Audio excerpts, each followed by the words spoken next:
D'accord. Moi, je te prends après lui. D'accord.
C'est un Rémi.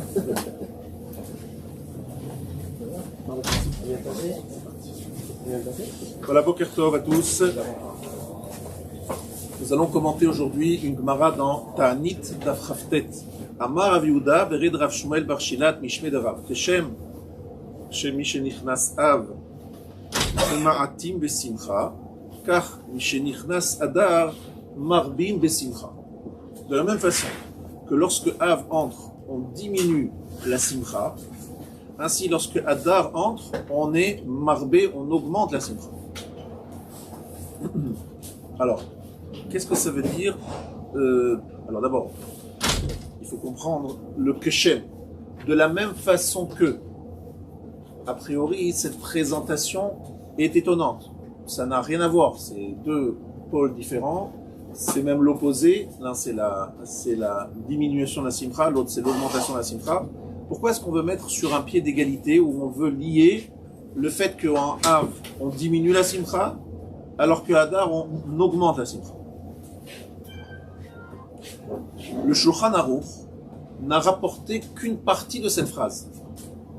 Il a rapporté la partie qui dit Mishenichnas Av, Memma'atim besimcha. Ça, il a rapporté le Shulchan Aruch. Par contre, il n'a pas rapporté la deuxième partie, qui est Mishenichnas Adar Marbim Besimcha. Cette partie-là n'est pas rapportée dans le Shulchan Aruch. Une partie est rentrée et rapportée, l'autre non. Pourquoi? Parce que le Shulchan Aruch, c'est quoi? C'est un prophète? Non, c'est un astrologue. Il a vu ça dans les étoiles, que ce monsieur, et il arrive à voir ça assez vite, parce que c'est pas qu'il avait prévu qu'il y aurait ce monsieur. Bon bref, en tout cas, il est très fort ce monsieur. Il dit celui-là, il va mourir. Amarlo Shmuel. Shmuel répond à Vlad, Ibar Israël hu azil ve'ati. Si c'est un juif, si c'est un ben Israël, il va aller et il va revenir. Il aura un aller-retour. Donc il marque loquette s'il aura un aller-retour pas. Mais en tout cas, il dit si c'est un juif, il va aller et il va revenir. Adeyatve, azil ve'ati. Et voilà, effectivement, aller-retour. Il revient le monsieur, il n'est pas mort. Alors Kam Vlad, Vlad était embêté. Il s'est dit, je vais quand même vérifier ce qui s'est passé. Parce que lui, il avait vu dans les étoiles que cet homme allait mourir. Shadia le Tunia Ashkar Bechivia de Pasik Veshati Betarte Goube. Alors, qu'est-ce qu'il fait? Il va vérifier ce qui s'est passé. Il voit en fait que l'endroit où se trouvait ce monsieur, il y avait un serpent coupé en deux. Et il comprend que ce monsieur, il a coupé le serpent en deux en arrachant certaines, avec par exemple une hachette, il a coupé le serpent en deux sans le savoir, sans le voir, mais effectivement il a été sauvé in extremis d'un serpent venimeux qui allait le mordre. Amar le Shmuel Mayavlat. Alors là-dessus, Shmuel il comprend que son ami il a vu quelque chose, qu'il y avait une kitrougue, il y avait une menace contre ce monsieur, mais il a été sauvé de cette menace. Alors il le demande, Shmuel demande à ce monsieur, dis-moi qu'est-ce que tu as fait, c'est-à-dire quel srout, quel mérite tu as. Alors il répond, de là va les rifta, il a vu quelqu'un qui n'avait pas de pain, Kamirsif, il avait honte de demander du pain, mais il avait faim. Amina lehu ana kaimna, amina kimata ilagabe. Donc en fait, il a fait semblant qu'en passant, il perde un morceau de pain, sans genre le voir, et l'autre a trouvé ce morceau de pain, il a pu le prendre et le manger sans avoir honte, parce qu'il a fait genre semblant de pas lui donner du pain, simplement de le perdre. Bref, il a trouvé un système pour faire de la tzedaka, et une tzedaka discrète, intelligente, sans faire honte à qui que ce soit. Voilà ce qu'il a fait. Et là-dessus, dit l'Agmara la chose suivante. Amar le mitzvah avadta, tu as fait une mitzvah. Nafak Shmuel vedarash utzdaka tatsil mimavet. C'est la fameuse phrase de l'Agmara que la tzedaka sauve de la mort.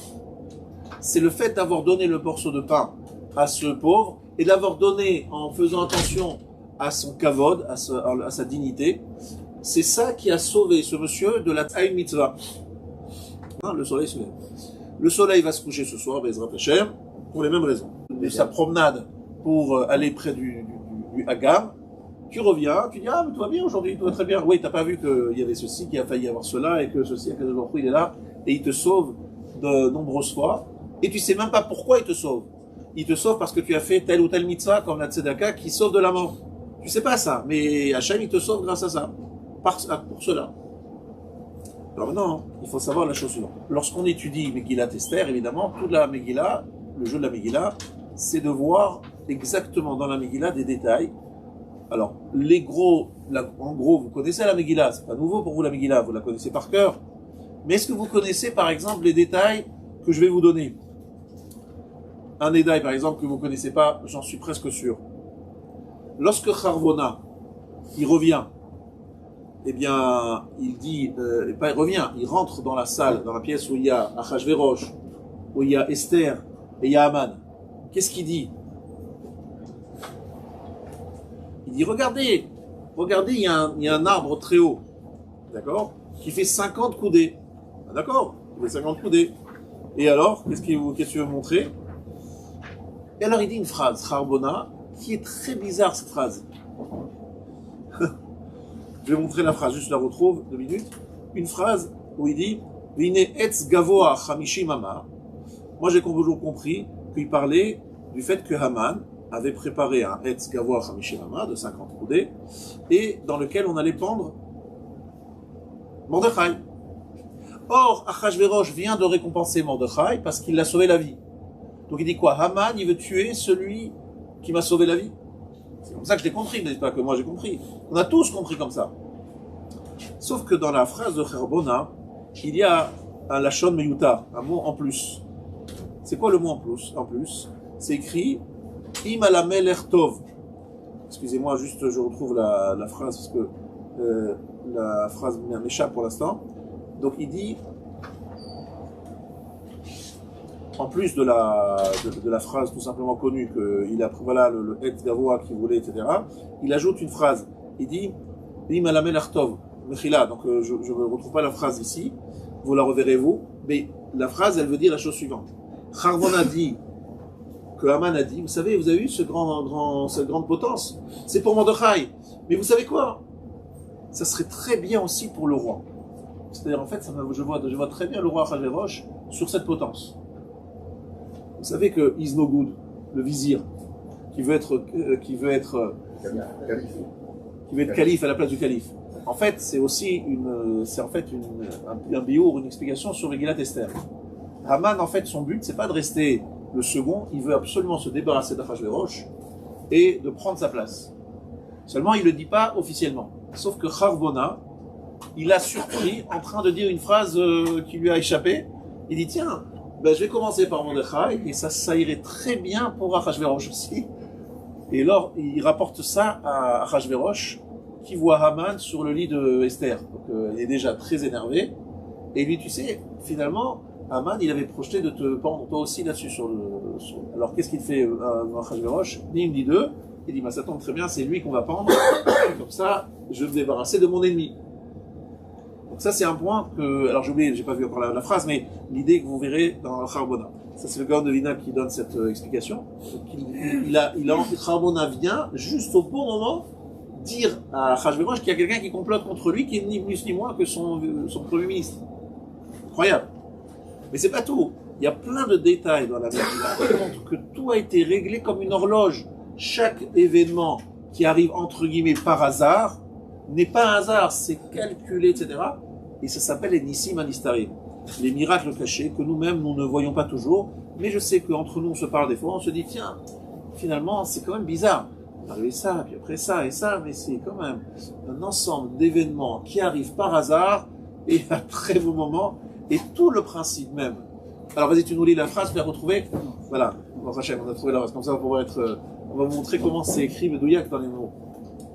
Alors, Vayomer Charbona, Echad min asarisim lifnei hamelech, gam hine ha'etz asher asa Haman le Mordechai, asher diber tov al hamelech. Omed asher diber tov al hamelech. Alors en fait, cette phrase, elle se couvre de la façon suivante. Voici une potence que Haman a préparée pour Mordechai, asher diber tov al hamelech, qui a dit du bien sur le roi. Donc, il y a une lecture première, c'est qu'effectivement il dit que c'est Mordechai, celui qui a parlé de temps. Mais le problème c'est que ça, on vient de le dire, il sait que Mordechai, il vient de le récompenser, c'est la veille au soir. Pourquoi il rajoute, il a dit du bien du roi? Non, Asher Diber, c'est qui? C'est Haman. Tov à la Melech, c'est bien pour le roi cette potence. Tov, c'est qui? C'est pas que Mordechai parle du bien sur le roi, c'est que cette potence, elle est bien pour le roi. Elle convient parfaitement au roi. Ça sera Mechoubad, 50 boudés, tout le monde verra le roi pendu à Achashverosh, ça fera très Mechoubad. Il dit Tov à la Melech. Voilà ce qu'il dit Charbona, vous voyez, c'est une façon un peu cachée. Il y a plein de choses extraordinaires que le Gaon de Vilna dévoile. En étudiant la Megillat Esther dans les détails, on voit que chaque chose est calculée, pensée, et amène à cette délivrance incroyable.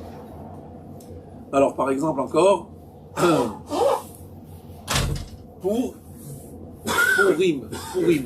Purim, ça veut dire tirage au sort. Alors, tout le monde se pose la question, est-ce que vraiment c'est important de noter le fait que c'est fait par un tirage au sort et qu'il a tiré au sort le mois de Hadar? Franchement, est-ce que c'est important? Est-ce que c'est fondamental de signaler cette chose-là? Eh bien oui, dit le Gaon de Vilna. Parce qu'en fait, ce qui s'est passé, c'est que Nafor le Pourénon. C'est que le miracle, c'est quoi? C'est qu'Akadosh Baruch Hu, il a renversé, transformé ce mazal. Le mazal qui était prévu pour ce mois-là, il l'a transformé en bon mazal. Mais en vérité, au départ, c'était un très mauvais mazal. Comme d'ailleurs la mort de Moshe. Mais c'est aussi la naissance de Moshe. C'est-à-dire qu'en fait, les mots de Haman, pour Haman, chez Nehefar, le Pourénou. Le tirage au sort de Haman qui s'est transformé en autre tirage au sort. C'est un tirage au sort bénéfique pour Haman, qui Haman aussi était un astrologue, qui a vu que c'était un bon mazal, c'était un bon mois pour détruire Israël. Nehefar, le Pourénou. Ce mazal s'est transformé en bon mazal pour nous. Et dit le Gaon de Vilna, Zeu Ikar Anes Agadol. Pourquoi ça s'appelle Purim? Parce que le plus grand miracle, c'est ça. C'est qu'il y a un changement de mazal. C'est que le mazal qui était pas bon pour nous a été transformé en notre bénéfice. En mazal et Israël. Et ça, c'est le plus principal miracle. Vous comprenez ça ou pas? Vous savez tous que le mot principal de Zachor, c'est Asher Karecha Baderech. Il t'a refroidi, ou qu'il t'a rencontré. Et ça veut dire aussi le mot mikré, qui veut dire par hasard. Amalek ne voit rien de tout cela, parce que d'abord, il n'est pas Israël, donc, mais même il ne voit pas sur Israël qu'il y a quand même un mazal incroyable. Il ne se demande pas comment ça se fait que des Syriens attaquent le jour de Yom Kippour la terre d'Israël, l'État d'Israël, et ils s'arrêtent alors que tout est ouvert, que rien ne les empêche de descendre sur Tibériade et d'en finir avec cette ville. Ils ne se demandent pas, mais comment ça se fait? C'est pas bizarre, non? C'est pas miraculeux? Alors dernièrement, j'ai écouté France Info et j'entendais là-bas un truc incroyable. Je vous dis, j'ai du mal à me croire que j'avais bien entendu. Ils disaient, mais comment ça se fait que les armées égyptiennes, les armées syriennes en 73, elles n'ont pas profité de l'impréparation de l'armée israélienne pour aller plus vite et plus loin? Et ils ont dit, écoutez bien ce que disent les goïms, hein, c'est incroyable. Ils disaient, mais sans doute, le Mossad a mis un produit dans ce qu'ont bu les décisionnaires et les chefs d'état-major de l'armée, je vous dis, je ne croyais pas à ce que j'ai entendu, et qu'ils ont faussé, le Mossad, leur capacité de jugement. Je dis, mais c'est incroyable que des goyim se rendent compte de quelque chose que nous on ne se rend pas compte, et qu'en fait, ils sont obligés de trouver un truc aussi dingue, d'un truc même pas imaginable. Moi je dis, j'aurais pas pu inventer, moi, Rabotai, ce genre de choses, parce que je ne peux pas inventer un truc aussi dingue. Et ce que j'ai entendu, France Info, parce qu'ils se demandent, mais comment ça se fait qu'en 73, ils n'ont pas profité de l'effet de surprise pour aller beaucoup plus vite et beaucoup plus loin. Bref, tout ça pour vous expliquer qu'en fait, les Nissim Anistarim, c'est deux choses. Le fait que le soleil se lève, c'est pas de ça dont on parle. C'est le fait d'événements qui ressemblent à Psot Purim, où véritablement, on se rend compte qu'il y a en vérité une présence d'Hachem, mais qui est cachée. Et ce qui est extraordinaire, c'est que cette présence-là et cette intervention, elle est beaucoup plus facile et régulière.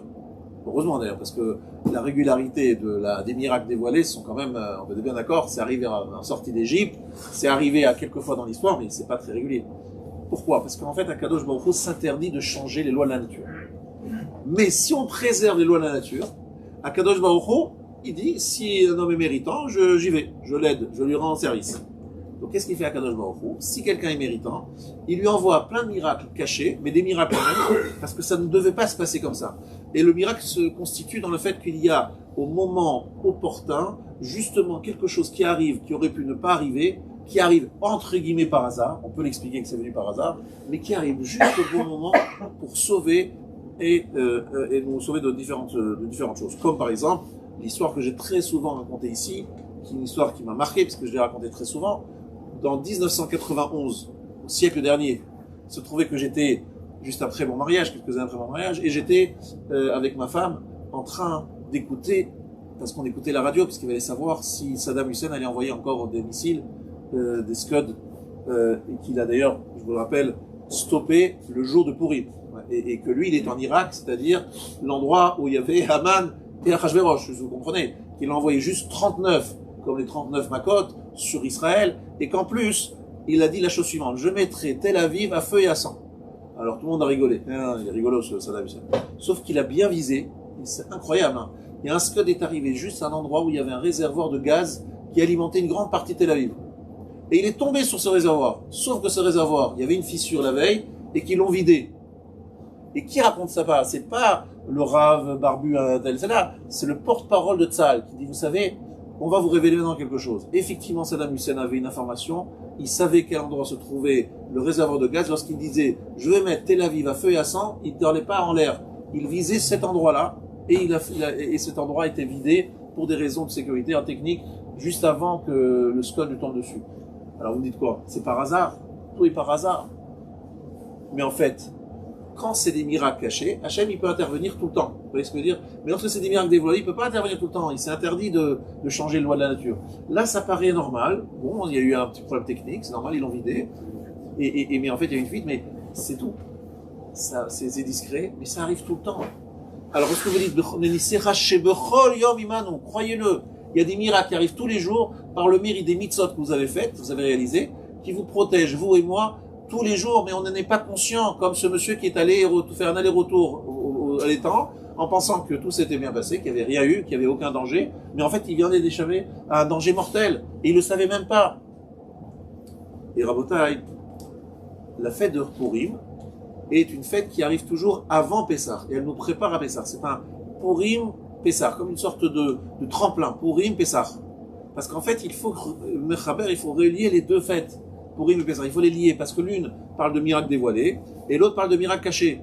Et il faut absolument que le juif, il change de lunettes à Pessah, pour pouvoir comprendre Purim. Et à Purim, il doit changer de lunettes pour comprendre Pessah. Ça veut dire qu'Akadosh Baruch Hu à Pessah, il n'a pas l'intention de se révéler d'une façon définitive de cette façon-là. Il veut rester discret. Et donc, lorsqu'il se révèle à Pessah, c'est aussi pour nous apprendre, comme nous dit le Ramban, à avoir à Purim. Parce qu'en fait, vous avez compris que Pessah, c'est le début de l'année. Parce que c'est Nissan, c'est le Rosh Chodesh, le premier mois de l'année. Et Adar, c'est le fin de l'année. Donc en fait, entre la fin et le début, il va essayer de nous construire une vraie vision de l'année tout entière, c'est-à-dire des événements de l'année. Je dis tout ça parce que aujourd'hui, j'essaie de réfléchir. Pourquoi est-ce qu'il y a un an exactement, l'URSS, Russie a attaqué l'Ukraine? C'est quelque chose qui me perturbe. Je suis certain que c'est un événement avec des conséquences qu'on ne peut pas aujourd'hui évaluer, mais on voit déjà avec des conséquences énormes. Mais je sais que c'est une façon qu'Akadosh Baruch Hu a de faire avancer l'histoire. Mais je ne peux pas l'interpréter parce que c'est encore trop frais et on voit pas l'issue, on ne sait pas très bien où ça va nous amener. Mais une chose est sûre, c'est que c'est pas un hasard et que c'est pas comme ça et que c'est pas tout d'un coup qu'un type il a pris cette folie, parce que c'est une vraie folie, on est tous d'accord. Pourquoi est-ce qu'il prend ça? Il est menacé, il a peur, la Russie vraiment elle est très menacée par un petit pays d'Ukraine qui a une armée ridicule de face à un truc. Vous dites mais c'est franchement, qui lui a mis dans la tête cette folie, et il n'arrive pas à s'en sortir et ça n'a aucun sens, etc. Qui lui a mis dans sa tête? Mais je vous réponds, c'est Akadosh Baruch Hu qui l'a mis dans sa tête. De la même façon que lorsque Bush il a attaqué l'Irak, je vous l'ai dit plusieurs fois, Chirac il a demandé à mon beau-père, Jacques Chirac, il a demandé à M. Laurent, dites-moi qu'est-ce qui s'est passé. Je viens de parler à Bush, président des États-Unis, et il vient de me dire que pourquoi il a attaqué l'Irak, parce qu'il sent que c'est plus fort que lui. Ils se sont portés, il sent que c'est comme quelque chose qui le pousse, il sent une force qui le pousse à attaquer l'Irak. Et vous comprenez ça, M. Laurent? Qu'est-ce que c'est que cette histoire? Où est la logique? Où est la... Ben, il a dit effectivement, c'est qu'en fait, Yad Melachim, lève Melachim et Yad Hashem. Le cœur des rois est dans les mains d'Hashem. Ils font des fois des choses qu'eux-mêmes ne comprennent pas. Ils savent pas pourquoi ils le font. Et Hachem, il les prend comme des marionnettes et il leur fait faire des choses à prisonniers. Qu'est-ce qu'on a fait là? Pourquoi on a fait ça?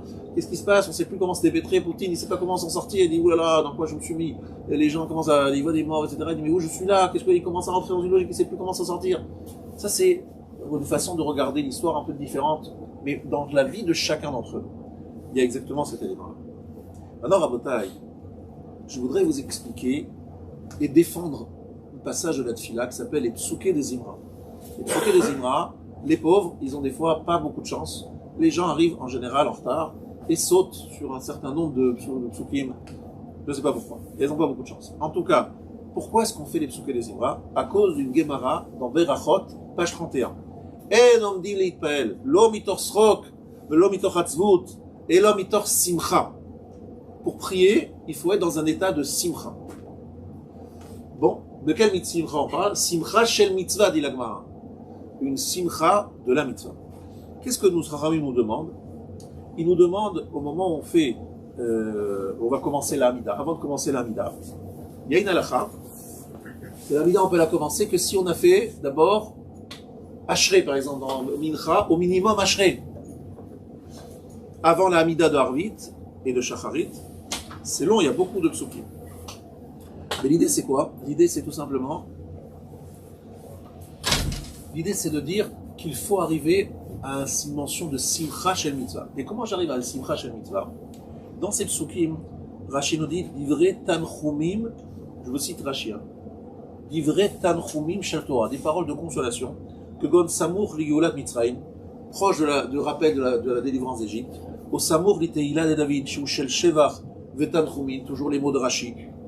Le Ashrei, c'est des paroles de louange et de consolation, que Gon Retson Ireaviase, Shomer Hashem et Kol Avav, que Gon Mikrot Asdurot Bitfilat Arvit, Ki lo itosh Hashem Avo Ki Yotzebaen. Qu'est-ce que ça veut dire?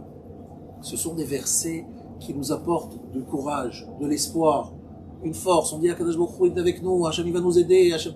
Vous regardez bien les psukim de Psuké de Zimra, regardez bien les introductions à la Hamida, que ce soit la bracha qui précède l'Hamida à Arvit, ou la bracha qui précède l'Hamida à Shacharit. Vous verrez que là-bas on parle de la sortie d'Égypte, on parle de la fête qu'Hashem nous aide, qu'Hashem est avec nous, etc.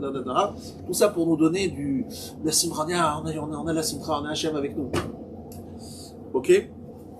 Parce que sans cela, on ne peut pas commencer à prier à Kadosh Baruch Hu. Et la mitor Simcha. Est-ce que vous comprenez ça? Il faut savoir que le Mishnah Bora dans le Siman Nun Gimel, Sif Katan Yud, vous verrez là-bas qu'il cite le Maharil, que en fait, les psuké des Imra normalement devraient être lus comme quelqu'un qui compte son argent. Il le compte en regardant chaque pièce, en donnant chaque mot du psuké des Imra doit être lu de cette façon-là. Et j'ai reçu de mes maîtres que Zimra, qui veut dire le chant, ça veut aussi l'ismor. L'ismor, ça veut dire couper, élaguer, très bien. Et qu'en fait, le but ici, c'est de permettre de faire apparaître des forces qui sont en nous et qui ne sont pas toujours réveillées. Donc au moment où on a tefila, il faut être saméach. Mais pour être saméach, il faut arriver à Tanchumim. Et comment est-ce qu'on arrive à Tanchumim? C'est en se rendant compte qu'effectivement, Akadosh Baruch Hu, il est avec nous à chaque instant, présent. Alors que nous, on pense que non, c'est seulement la sortie d'Égypte, Matan Torah, Kriyat Yam Souf. Non, il est présent chaque instant. Et je rappelle ce que dit le Gaon de Vilna dans Esther, chapitre 1, verset 2. Machal Melech Shailo Ben Yachid. Ça ressemble à un roi qui avait un fils unique. Vayu Asarim Itkanim Bo. Et les princes, les ministres, étaient jaloux de lui. Mahmad Shirao Godel Avad Amelech Alav. Ils ont vu combien le roi l'aimait. Donc tous les rois, tous les princes, les ministres étaient très jaloux du fils du roi parce que le roi adorait son fils plus que toute autre chose. Le fils a commis une faute et son père l'a chassé dans la forêt et le fils pensait que son père l'avait abandonné. Mais son père, avec toute sa miséricorde, tout son amour pour son fils, il avait peur qu'il soit blessé ou pire. Qu'est-ce qu'il a fait? Il a demandé à un détachement des espions très discrets de le suivre à distance. Et lorsqu'il voyait que cet homme était... Et donc lorsqu'il disait que c'est... Donc lorsqu'il commençait... il a demandé à son fils... il est dans la forêt et il y a un ours qui arrive et qui veut le dévorer. Et juste avant qu'il le dévore, intervient, il y a une flèche qui tue cet ours, etc., etc. Je vous la fais courte. Il y a à chaque fois une intervention incroyable qui vient de nulle part, qui fait que le fils qui va mourir, qui va être dévoré par des bêtes sauvages, il est sauvé in extremis. Alors ce fils se dit, mais d'où viennent ces gens-là? Qu'est-ce qu'ils font là? Il découvre qu'en fait, son père ne l'a pas renvoyé, il continue à être à ses côtés, même si officiellement il l'a renvoyé au palais, il continue à être à ses côtés. Il dit, ça ne peut pas être quelque chose de par hasard, c'est quelque chose, il y a quelqu'un qui me protège, effectivement. Son père est là, il le protège. Ainsi, Akadosh Baruch Hu nous a envoyé dans ce galout. Le galout, c'est comme lorsque le père renvoie son fils du palais dans la forêt. Nous sommes dans le galout. Mais Akadosh Baruch Hu nous met effectivement des fois des ours et des loups qui nous poursuivent. Effectivement, la terre Achashverosh est comparée à un ours, le royaume de Perse. Mais il intervient, mais d'une façon discrète. On a l'impression que ça vient de nulle part, que ça vient de façon naturelle. Non, Akadosh Baruch Hu intervient et il nous protège. Et donc ça, il faut savoir que ça donne c'est pour ça que Mordechai et Esther ont ressenti un amour, eux et toute leur génération, pour Hachem, qu'on n'avait pas ressenti au moment de la sortie d'Égypte. Alors là, écoutez bien, ce point-là, il est très important.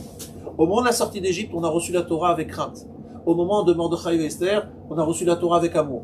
Quelle est la différence? C'est qu'à l'époque de la sortie d'Égypte, on nous a sortis avec fracas, d'une façon incroyable. Ça, c'est le papa qui aime son fils, c'est donc le roi qui aime son fils et qui est dans le palais. Le fils est dans le palais, d'accord? Et effectivement, on dit voilà, c'est son fils, c'est normal, c'est le prince, bon, ça crée de la jalousie, mais il est dans le palais, c'est normal. Mais lorsque le père est en colère contre son fils et qu'il le chasse du palais, qu'il continue à le préserver, à le protéger, c'est un signe d'amour plus grand que lorsqu'il est dans le palais. Parce qu'il l'a chassé, il l'a mis dans un endroit dangereux, donc normalement, il est en colère. S'il est en colère, il s'en fout, il ne regarde plus. Non, dans sa colère, il le protège, c'est un signe plus grand d'amour. Donc c'est pour ça qu'à l'époque de Esther et de Mordechai, l'amour du peuple juif pour Hachem est plus grand encore, le ressenti de proximité avec Hachem est plus grand qu'en période de sortie d'Égypte, où là, véritablement, Hachem il est dévoilé, etc. Et ça, en fait, Rabotai, c'est le secret que nous devrions tous prendre de cette Megillat Esther. C'est que si nous avions les bonnes lunettes, si nous regardions bien comment Hachem dirige notre vie et nous protège, alors qu'il y a plein de raisons pour, évidemment, ne pas être où nous sommes, et il y a des indices, il laisse quelques indices. Celui qui ne veut pas les voir, effectivement, il peut très bien ne pas les voir, mais celui qui veut les voir, elles sont évidentes. Eh bien, si quelqu'un regarde, observe et les voit, il ressent de l'amour pour Hachem comme il ne le ressent pas, même en sortant d'Égypte, etc. C'est ça, Kabbalat Torah Me'ahava. Donc en fait, Purim et Pessah sont liés, parce qu'en fait, Purim et Pessah, dans les deux cas, Hachem il est là avec son peuple. Il les aide, il les sauve. Mais dans un cas, l'amour est plus grand, au mois de Hadar. Mais lorsqu'on est à Purim, on doit se dire Mismar Geoula le Geoula. Je dois juxtaposer une délivrance à une autre. C'est quoi la délivrance de Purim? C'est quoi la différence de Pessah? Purim, c'est une délivrance dans laquelle Hachem se cache. Pessah, c'est une délivrance dans laquelle Hachem se dévoile. Mais la différence, c'est que Purim, c'est permanent, c'est tout le temps, c'est dans le galop, et c'est même dans une période où Hachem est en colère contre nous. Et si, d'où je sais qu'Hachem est en colère contre nous, c'est que le Beth Amikdash n'est pas reconstruit. Si le Beth Amikdash n'est pas reconstruit, c'est qu'Hachem est en colère contre nous. Si on n'est pas tous en Eretz Israël devant le Beth Amikdash, c'est qu'Hachem est en colère contre nous. S'il est en colère contre nous, comment ça se fait qu'il nous protège ici, là, etc. Eh bien, il a fait organiser. C'est comme ce roi qui a chassé son fils, mais qui continue à envoyer donc ses espions, ses gardes pour protéger son fils malgré sa colère. Voilà, chers amis, ce que je voulais vous enseigner. Bezrat Hashem, bonsoir, un Shabbat Shalom, et bonjour, etc. Chazak Ubaruch. Jichanen, Amisham, Ajata, Kadosh, Baruch, Israël, le Firan, le